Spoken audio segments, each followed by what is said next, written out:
అదే విధంగా ఝాన్సీ గారు వీళ్ళందరూ అమెరికాలో ఐటీ రంగంలో రాణించి ఈ ప్రాంత ప్రజలకు అండగా నిలబడాలని ఈ రోజు మీ ప్రాంతంలో ప్రజల మధ్యలో వాళ్ళు ఉన్నారు.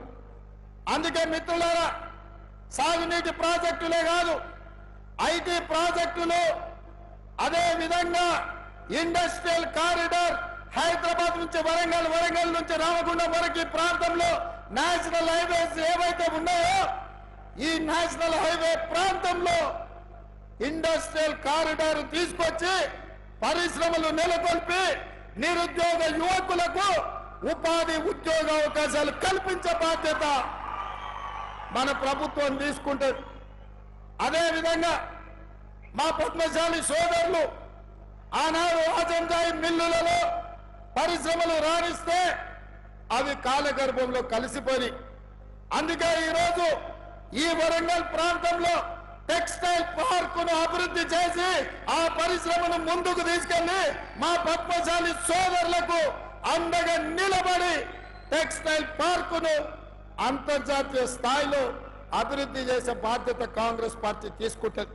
ఇదే కాదు మిత్రులారా, మిత్రుడు రాజేందర్ ఒక మాట చెప్పిండు, అన్నా మీ మాట మీద మేము గెలిచినాం, ఇవాళ ఈ వరంగల్ మొత్తం ఒక్క చిన్న సముద్రంలాగా మారిపోతుంది వానలు వస్తే. నయం కాల్వ గురించి కాదు నేను చెప్పేది, ఈ వరంగల్ పట్టణానికి 100% అండర్ గ్రౌండ్ డ్రైనేజ్ నియమించే బాధ్యత. వరంగల్ అంటే పేరుకే స్మార్ట్ సిటీ కాదు, చూడడానికి చెప్పుకోవడానికి అంతర్జాతీయ స్థాయిలో పెట్టుబడులు వచ్చినప్పుడు ఒక అందమైన నగరంగా, చారిత్రాత్మకమైన నగరంగా, 1000 స్తంభాల గుడిలతో పాటు కాకతీయ సామ్రాజ్యంలో నిర్మించిన గొప్ప గొప్ప చారిత్రాత్మకమైన కట్టడాలకు పేరు తెచ్చే విధంగా, వన్నె వచ్చే విధంగా వరంగల్ పట్టణాన్ని అభివృద్ధి చేస్తాం. ఇదే కాదు, మీడియా మిత్రులారా నా మాట రాసుకోండి, ఈ వరంగల్ పట్టణానికి హైదరాబాద్ నగరంలో ఉన్నట్టు ఔటర్ రింగ్ రోడ్డుతో పాటు అంతర్జాతీయ ఎయిర్పోర్ట్ ఎట్లయితే ఉందో మీకు కూడా వరంగల్ ఔటర్ రింగ్ రోడ్డుతో పాటు మీకు ఎయిర్పోర్టును నిర్మించి సరాసరి విమానం వరంగల్లో దించే బాధ్యత మా ప్రభుత్వం తీసుకుంటది. వరంగల్ పట్టణానికి మహర్దశ కల్పించే బాధ్యత నేను తీసుకుంటా అని చెప్పి మా మిత్రులకు నేను తెలియజేస్తున్నా. మిత్రులారా, సాధించిన తెలంగాణ రాష్ట్రంలో 10 సంవత్సరాలలో అద్భుతాలు చేసి ఉండొచ్చు, వరంగల్ నగరాన్ని మహానగరంగా మార్చి ఉండొచ్చు. కానీ ఒక చెత్త, ఒక మురికి కూపంగా మీ వరంగల్ కు పట్టిన పెద్ద సమస్య మీ చెత్త. చెత్త ఎత్తే దిక్కులేని ప్రభుత్వం గత 10 సంవత్సరాలు ఉండే.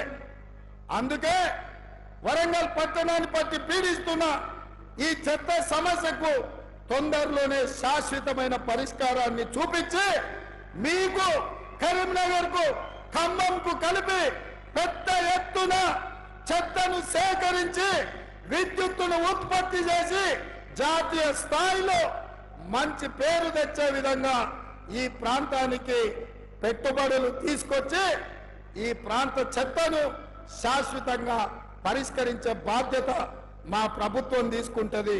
ఆ శాఖ కూడా, మున్సిపల్ శాఖ కూడా నా దగ్గరనే ఉంది. ఎవరికో మంత్రి కూడా చెప్పాల్సిన పని లేదు. నేనే స్వయంగా వచ్చి వరంగల్లో కూర్చొని ఈ వరంగల్ యొక్క సమస్యను పరిష్కరించే బాధ్యత నేను తీసుకుంటా. ఇవాళ నేను అడుగుతున్న మిత్రులారా, తెలంగాణకు ఉద్యమానికి వేదికైనా వేలాది మంది విద్యార్థుల ఉద్యమ బాటను నడిచి తెలంగాణ రాష్ట్రాన్ని సాధించిన కాకతీయ యూనివర్సిటీ ఈ రోజు నిర్వీర్యం అయిపోయింది. నియామకాలు లేవు. వైస్ ఛాన్సలర్ ఉంటే ఎట్లున్నాడో నేను చెప్పాల్సిన పని లేదు. అందుకే రాబోయే కొద్ది రోజుల్లో కాకతీయ యూనివర్సిటీకి కొత్త వైస్ ఛాన్సలర్ ను నియమించడమే కాదు, ఉపాధ్యాయులను అందరినీ నియమించి పేదల బిడ్డలకు నాణ్యమైన చదువును అందించే విధంగా కాకతీయ యూనివర్సిటీ ప్రక్షాళన చేసి మీకు అంతర్జాతీయ స్థాయిలో చదువులు చెప్పించే విధంగా మా ప్రభుత్వం యొక్క నిర్ణయం ఉండబోతుంది.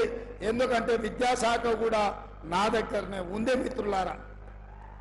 అదే విధంగా ఈరోజు విద్య, వైద్యం, అక్కడ హాస్పిటల్లో అర్ధాంతరంగా నిర్మాణం ఆగిపోయి ఉన్నాయి. హాస్పిటళ్లను పూర్తి చేసి హైదరాబాద్కు రావాల్సిన అవసరం లేకుండా ఏ అవసరం ఉన్నా ఉత్తర తెలంగాణ మొత్తం వరంగల్కి వచ్చే విధంగా వైద్యుని కూడా రాణించి ఈ ప్రాంతంలో అభివృద్ధి చేసే బాధ్యత